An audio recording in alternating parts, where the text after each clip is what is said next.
Hey everyone, and welcome back to another Warcraft lore video. Blizzard have already shaken the foundations of the Warcraft universe with the Shadowlands expansion. Their newly revealed Realm of Death, it's already got massive implications on much of what we've seen in the lore. And there's one thing in particular that actually might be the most important thing of all going forward.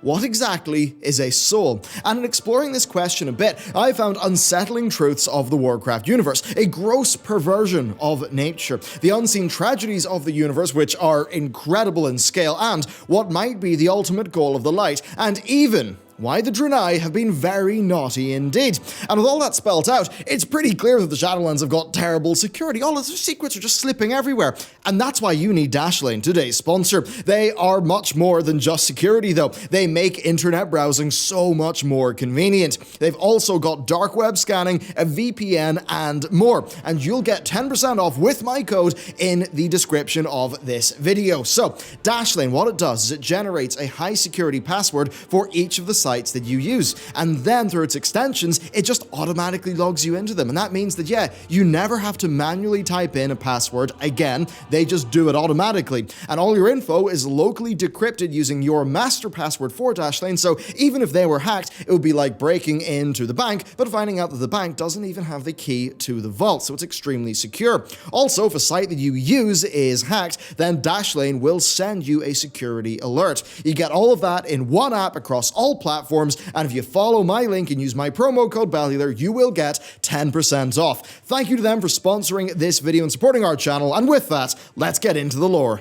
According to Shadowlands lore, a soul contains an immense power named anima. Now, this power grows with lived experience. In living a full life, be it for good or evil, anima accumulates power, and that power is what the Shadowlands rely on to actually continue. Now, as the story goes, dead souls travel to the various realms of the Shadowlands after their judgment from the Arbiter, and when they get there, it seems like they're mostly just stripped for parts. The soul, as we know it in Warcraft, is consciousness and energy. To be crude, it's a living battery. The universe charges it up, and then it's sent to the Shadowlands, and that's where it's drained and used.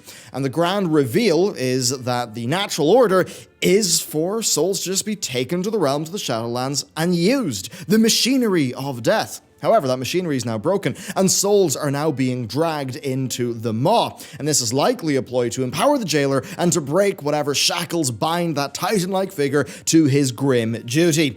Now, while this is supposedly the natural order, there are exceptions. Many of the Warcraft cultures engage in ancestor worship. The tribal horde races share their reverence for the fallen, and ancestors are often found close to the mortal realm to offer guidance.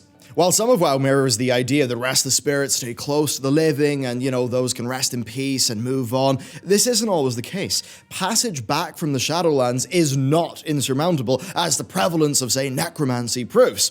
There is actually, though, an entire society in World of Warcraft that really perverts this natural order and twists it. They do so in reverence to their fallen heroes, a value that many cultures share, but also for self-defense, and their misuse of souls has absolutely caused unimaginable torment and possibly denied the Shadowlands millions of years of anima. And this same society have threatened existence itself in the past, and they're set up to do so again in the future.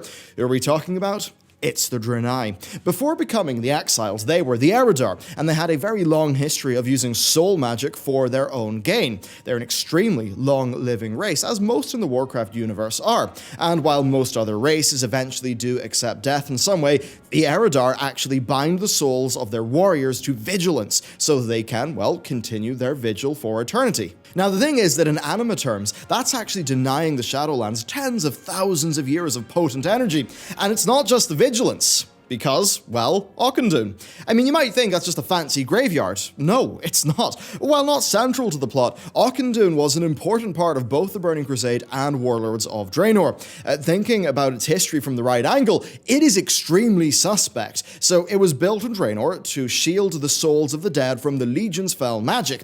Its first inhabitant was Dor, who is one of the Naru who helped the Draenei escape Argus, but died, sort of died in the way the Naru sort of fall in the crash. Now, AUCHINDOUN then quickly became a place of both reverence and study. It is supposedly a place where the souls of the dead can find respite in the light. although that's really up for debate. As we know, Auchindoun souls don't really go anywhere, and we're going to talk about that and what, well, finding respite in the light might actually mean very soon in this video. First though, the tragedies of Auchindoun.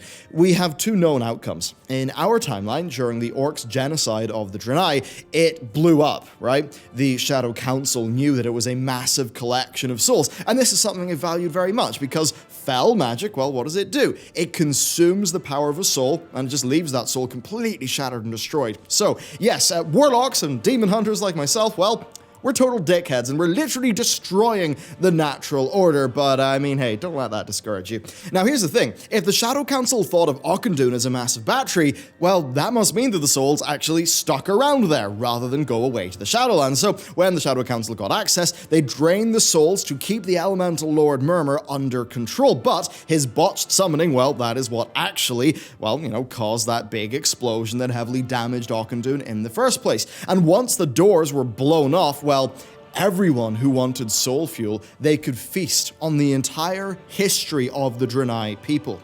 Even, you know, though they were only in Draenor for like 200 years, as per the new canon, each one of those souls, including those who died in the crash, well, they could have had tens of thousands of years of joy and strife, millions of years of experience of accumulated anima gone. And very similar happened in AU Auchindoun. Tarangor broke in, he gorged on Draenei's souls, absorbing their power to transform or to fuel his transformation into Gorefiend. And really, when you get down to it, these are both incredible tragedies born of the Draenei's mistakes, and thanks to that great question of life after death that many cultures find to be sacrosanct, how they find the dead to be sacrosanct. Now, the Shadowlands ideas, they're based, you know, on real-world beliefs, right? The idea of purgatory, redemption, bliss, and eternal suffering, they all come from our species, and the Shadowlands realms that we know of are mostly purgatorial in nature, or in, say, Ardenweald's case, are a part of the great cycle of nature.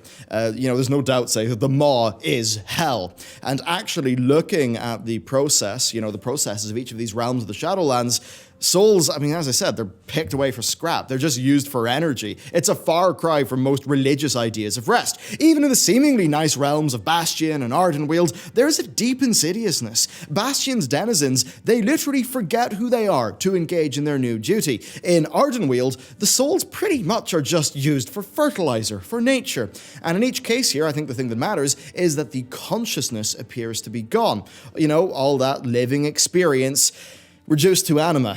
Really, Warcraft is a terrible universe. It's horrible. You know, not even death is a respite from duty, torment, and total destruction. Everything revolves around this fundamental power of a soul, be it the individual's or a world's. I mean, even Azeroth's world soul, realistically, is just a huge font of power, as the Battle for Azeroth expansion consistently hammered into us. And while the element of spirit hasn't been consistent throughout lore, but has been present, it's apparent that, you know, life, spirit, soul, they're very much a similar thing. Power in its purest form sort of connected to consciousness. That's what everyone seems to want in this.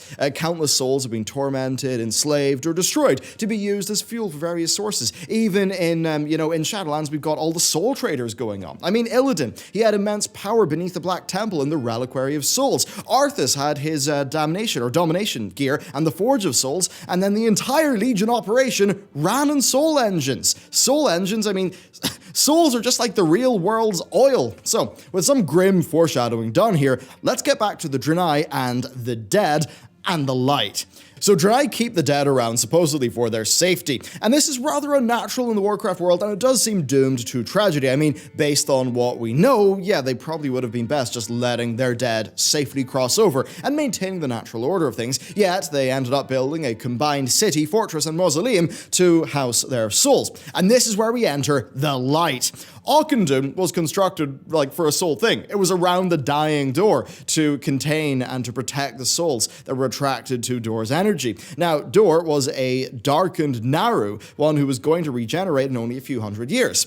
It's possible that Dor was actually using the souls of Auchindoun to speed up its return to the light, and under Oshu'gun, the orc souls were also drawn to Kuur. Now, it seemed to be in a little bit better of a situation with Kuur using like a sort of friendship with the spirits to receive healing and care from the shamans of the area, but that went very wrong when some shamans, tapped into Kuur's void void energy. And then additionally, there is massive precedent for the Naru being restored via souls. Kara, the Dark Star of Draenor, was returned to the light with a sacrifice. Velen, probably one of the most anima-filled beings in the universe, gave himself fully to Kara in an instant. And, I mean, what? Is that what it means to find respite in the light? To just be swallowed whole by it and taken, to the light-aligned death realm? Is that what's going on here?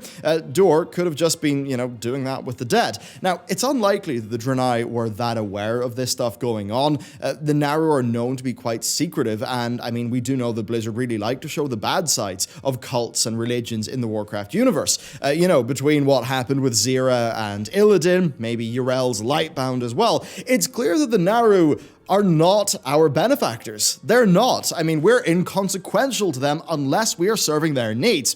The comparison between the light and the void, that is constantly something that's brought up even by the likes of Xal'atath. Now, they were the forces that fundamentally clashed at the beginning of the universe, pretty much vying for dominance, and they continue that war today, although instead it is waged sort of through us as pawns. And certainly that's more relatable than just a conceptual battle between different flavors of primordial universe soup. Like the light wants to defeat the void and be the only thing left. The void wants to defeat the light and be the only thing left. I mean, if these are the two sides of the universe, then they could kind of be seen as the same thing. Now, as the Shadowlands shows, the dead, they return to the death realm that they belong to, kind of like how demons return to the Twisting Nether. Really, when you get down to it, souls are seemingly just raw power that can be used for different forms of magic, like, say, turning Void Naru to the light, or harnessing Fel. Like the Void, it wants to, corrupt all life, infusing it with Void energy, and that would result, in the universe returning to a raw state of Void, ending the war that started once time itself began. And the light, evidently, wants the same thing as the Void. We've been told that we're going to be exploring the cosmology of Warcraft after Shadowlands, and while Blizzard haven't been great at capitalizing on the story crumbs that they've left recently, YREL and her Lightbound, they are too huge to ignore here. Going back to the Draenei and the time they spent in Draenor, well, they were training to be in the army of the light, as was promised to them by the Naru. A holy army of Draenei leading the other light save, crusading across the universe, defeating demons wherever they found them. Except we now know, thanks to alternate Draenor, that the light won't stop at demons. Well, it won't. Under Xera's leadership, it wants all to seek salvation in the light. And on the other side of the coin, the old gods want insanity and fear to bring everyone to the void. The Naru kind of just make it all sound a little bit nicer, but as YREL says in her Sermon of the High Exarch, no more division, no more defiance. In the light, we are one. And their zealotry, it didn't just expand on alternate Draenor, or expand on alternate Draenor either. The Lightbound are just the light forged under a different name, and both kind of mirror the visions of the Naru shown to Velen and YREL. I mean, even the language the Lightbound use in their crusade is the same that Xera says to Illidan. On Draenor, an Exarch says that the light can heal the scars of war, and Thrall's AU equivalent replies that the scars aren't theirs to take. Illidan, actually, in fighting for his liberty, he might have saved our timeline from having our own Lightbound menace to deal with. He might have actually tempered them a little bit. But in the alternative universe, well, their Light Mother found a new leader. YREL may be fulfilling the destiny meant for Illidan, and there's no doubt that, well, they're going to come to our world next. Now, going back to the cosmology chart, if each fundamental force is in opposition and vying for dominance and control over all power, where does that leave us? Well, reality is just stuck in the middle of it all. You know what? It seems like the perfect damn place to be. Freedom and duty, joy and suffering, with a few extremes. A nice healthy balance of everything. The future of Warcraft might actually be Azeroth's denizens fighting for our delicate balance. Shadowlands, or, at least the small part of it that we actually go to see, that's going to lead us into a far more conceptual battle. The battle for all souls. And in this, the Draenei have always been ground zero. And while Azeroth is currently the most important soul in the universe, the collective Eredar were the most powerful before her, leading to the armies of the Legion and the Light. And, once the machinations of the Shadowlands are dealt with, the Draenei and their destiny as the Lightbound, that might actually be our next existential threat. Maybe we'll ally with Xal'atath, the void entity with a soft spot for humanity's quirkiness, and maybe Illyria, our characterization of light versus void. And we'll maybe do that in order to fight fight for Azeroth and our spot in the cosmology chart, seemingly one that is worth defending. And with that, thank you very much to you for watching this video. I hope you enjoyed it, and thank you to Dashlane for sponsoring it. What an incredible situation with lore. Once you actually drill through the implications of what Blizzard actually talked about at BlizzCon, it honestly does get a little bit wild, and you can kind of see how they're setting up multiple future expansions here. So with that, let me know what you think about all this down below, and I will see you next time.